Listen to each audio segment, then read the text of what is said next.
सुख हो, शांति हो, शिव बारात आराम से निकल जाए, जो यहाँ के वर्षों की परंपरा है वो कायम रहे, यही मैंने बाबा बैद्यनाथ से मांगा। और आपको पता है कि जब कोरोना काल में ये मंदिर बंद हो गया था तो मैं माननीय सर्वोच्च न्यायालय गया था और उच्चतम न्यायालय का ये फैसला आया कि देवघर का मंदिर कांवड़ यात्रा ये नहीं रुकनी चाहिए और ये पूजा स्टार्ट हुआ था। 3 जज बेंच का फैसला है।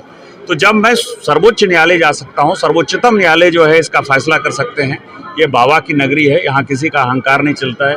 ये पंचसूल सीधा आपको पीछे दिखाई दे रहा है और मैं ये मानता हूँ कि ये पतन का जो है रास्ता हेमंत सोरेन का, और जो भी उसके अधिकारी उसको साथ दे रहे हैं उन सबों को बर्बाद होने का रास्ता यही शिव बारात पर बैन लगाने के लिए सभी कवायद की जा रही है। आप ये बताइए कि ये शिव की नगरी है, देवघर का मतलब शिव कन कन में है। 12 ज्योतिर्लिंग में से सर्वश्रेष्ठ लिंग मनोकामना लिंग यहाँ है।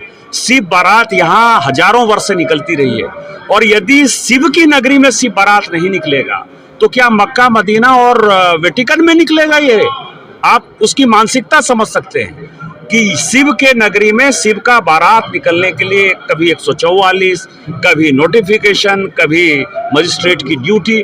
आज तक मैंने देखा कि यहाँ के जिलाधिकारी, एसपी और डीसी वो यात्रिक होटल में जो है पुष्प वर्षा करते रहे। वो शिव बारात में कभी रूट लाइनिंग को भी देखने के लिए नहीं गए, कभी उन्होंने इसका टेंशन नहीं लिया। और ये जिनको लगता है कि हम चला रहे हैं और मेरे कारण ये सुलभ हो जाता है, वो गलतफहमी के शिकार हैं। ये भगवान शिव ये पूजा करवाते हैं, भगवान शिव की श्रद्धा से लोग आते हैं और भगवान शिव की श्रद्धा से सारे चीजें बिना किसी चीज के निपट जाती हैं। भगवान शिव ही यहाँ सब कुछ करते हैं। जिनको यह अहंकार है कि मैं प्रशासन में लाठी चला के, डंडा चला के, मजिस्ट्रेट बना के, बैरिकेटिंग करके मैं पूजा करवाता हूँ, वो सभी गलतफहमी के शिकार हैं और सबकी गलतफहमी टूट जाएगी। पलामू भी इसी कड़ी का हिस्सा है सर, सिर्फ भक्तों पर ही लगा। इनको हिंदू विरोधी मानसिकता जो इस सरकार की है वो निकल कर आई है। 2 साल तो कोरोना में वो छुपी रही क्योंकि कई एक एक्टिविटी बंद थी।